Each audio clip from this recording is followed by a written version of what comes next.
Alors, moi j'ai commencé à m'intéresser à la vie sociale et à la communauté en me posant cette question, qu'est-ce que je fous là, sur cette planète, et qui sont ces gens autour de moi? Et j'ai dû me la poser alors que j'étais très jeune. Et je me suis dit que tous les gens qui y a autour, là, ils sont peut-être pas de ma planète parce qu'ils font des choses bizarres que je comprends pas. Et je me suis penché sur des fourmilières. J'ai dû commencer à faire ce comportement complètement cinglé à partir de l'âge de 12 ans. Et je me suis dit, en regardant une ville d'une autre forme de vie, d'un autre animal, je vais peut-être arriver à comprendre ce qu'est ma propre ville.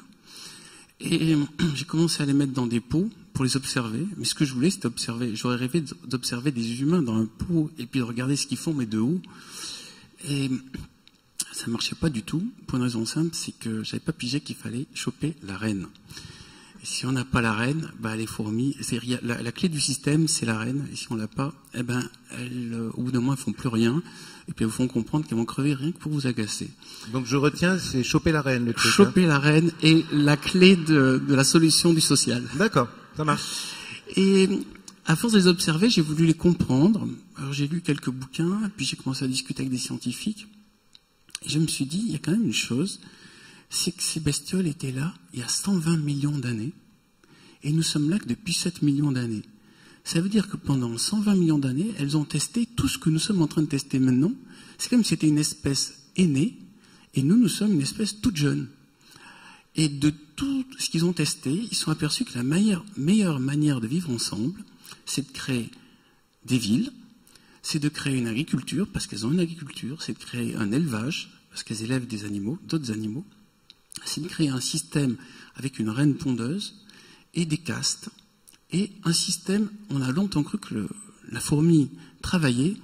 En fait, il y en a un tiers qui travaille, non, plutôt, il y en a un tiers qui fout strictement rien, il y a un tiers qui fait des trucs qui gênent tout le monde, genre construire un pont qui va tout bloquer, à l'intérieur de la cité, et le dernier tiers répare les conneries du deuxième tiers et compense l'inefficacité du premier tiers. Donc, vous voyez, finalement, c'est pas très loin de nos sociétés. Et pourtant, ça marche.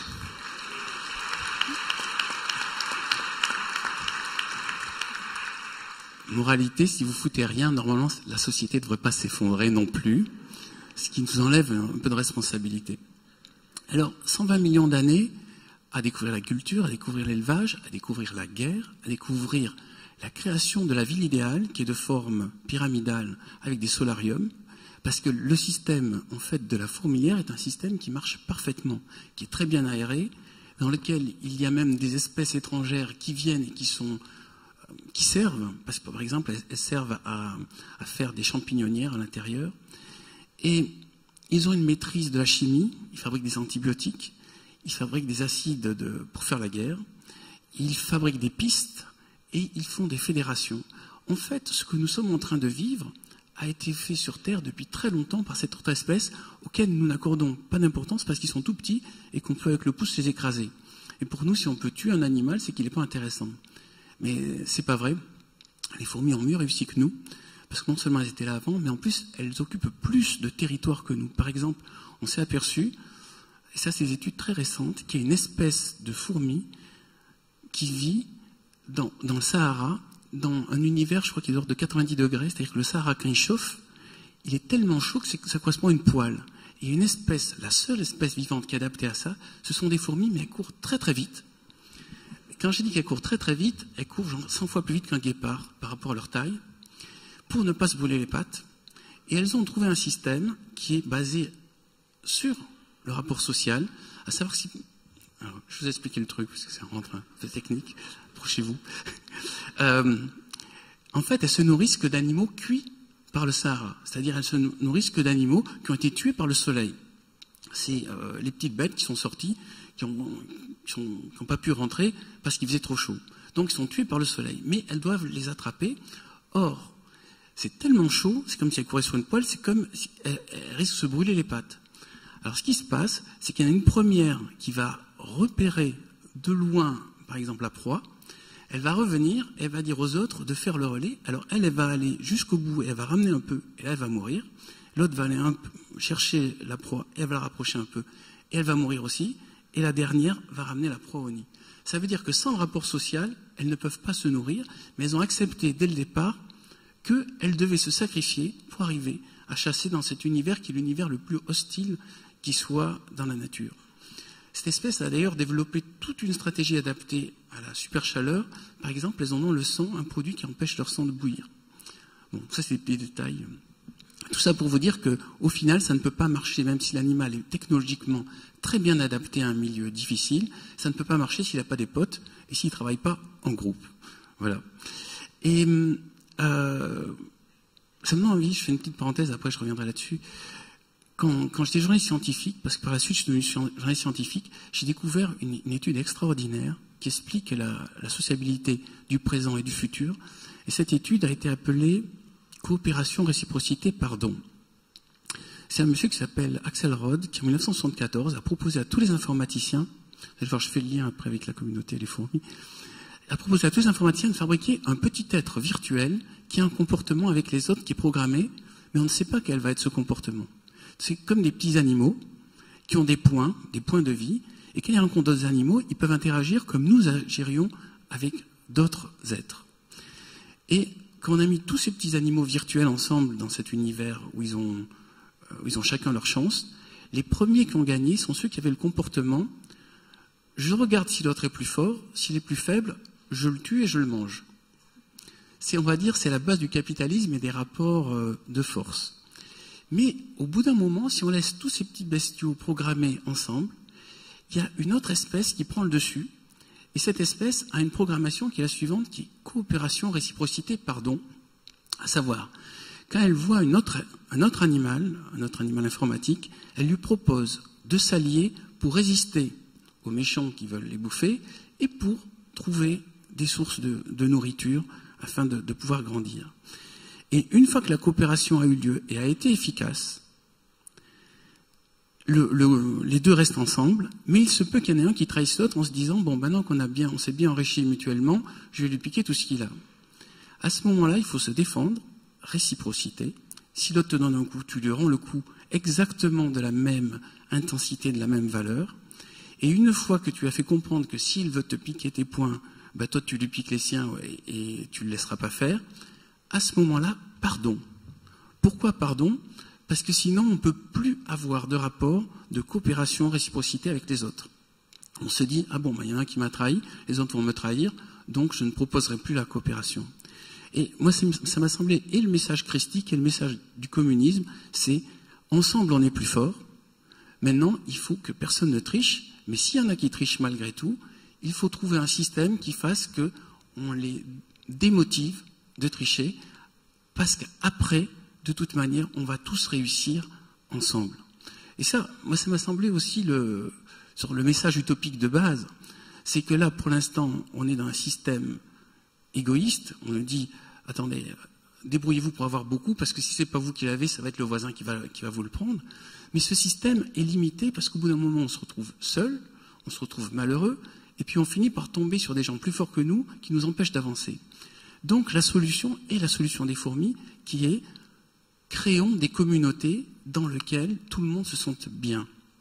Et les fourmis ont trouvé ce système, et ce système fonctionne grâce à la communication. Et c'est une communication qui se fait par les odeurs, mais toutes les fourmis baignent dans cette communication. C'est comme si nous étions en permanence dans Internet, que nous percevions par des antennes, on va doucement vers ça, et grâce à cette perception de tout ce que ressentent les autres, nous nous adaptons en permanence pour que l'ensemble du système fonctionne.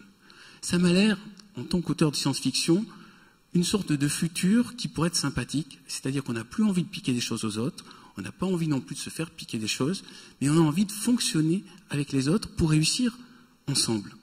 Et les fourmis nous montrent que, dans le temps, sur 120 millions d'années, ce système marche parfaitement, est adapté à tous les milieux, et plus que ça, il permet d'avoir une non-agression de la planète. Tout à l'heure, Pierre parlait d'essaimages. Les sociétés fourmis qui font parfois, par exemple, rien que dans le Jura, il y a des fourmilières de 50 millions d'individus. Lorsqu'elles ont épuisé le milieu qu'il y a autour d'elles, elles déplacent toute la cité. C'est comme si nous apercevions que Paris, ayant usé son eau, ayant usé son air, il serait peut-être temps de déplacer tout Paris dans une zone où il y a un meilleur air et une meilleure eau. C'est ça que nous ferions si nous étions des fourmis. Et moi, je trouve que c'est ça qu'il faut faire. Je crois en la ville migrante, en la ville mutante, et à la ville en permanence, en harmonie avec l'extérieur. Quand il n'y a plus de matière, quand il n'y a plus de vie, quand il n'y a plus ce que les Chinois appellent le ki, l'énergie de vie, ou les hindous appellent le prana, il faut renouveler d'une manière ou d'une autre cette énergie de vie, peut-être en se déplaçant, peut-être en changeant notre manière de fonctionner avec l'extérieur. Voilà, je ne sais pas si j'ai fait mes 10 minutes, là. Mais toujours est-il qu'en tant que journaliste scientifique, moi j'ai pu voir en observant les animaux et en observant les systèmes informatiques que le vivre ensemble, c'est pas juste une idée sympa, c'est une nécessité pour la survie de l'espèce. Mais aussi, il y a une autre idée qui est beaucoup moins politiquement acceptée, que j'ai déduit de l'observation des fourmis, c'est l'autorégulation.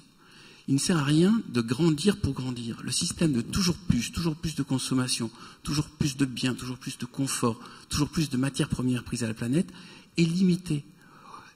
Il peut fonctionner si on agrandit la planète, il peut fonctionner si on a une conquête spatiale qui suit. Mais actuellement, on n'a pas pu explorer plus de territoires que notre planète. La Lune, on ne l'utilise pas encore et Mars non plus.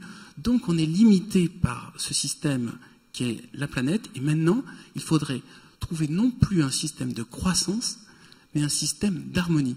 Fonctionner non plus en prenant sur les animaux, en prenant sur les végétaux, en prenant sur notre planète, qui est un être vivant et qui fonctionne, qui respire, mais en contrôlant nous-mêmes notre population pour être adapté à cette planète. Je crois que le système du toujours plus, c'est un truc ancien qu'on a mis au point jadis, à l'époque où il y avait des territoires sans fin et qu'il y avait des terrains incognita, on ne savait pas où s'arrêtaient les possibilités. Maintenant, on sait, la Terre est limitée, l'eau est limitée, l'air est limité, donc c'est à nous de nous auto-limiter pour nous adapter à ça. Et si nous ne le faisons pas, ben nous allons crever, je crois, de notre croissance, que ce soit une croissance démographique ou que ce soit une croissance économique. Voilà.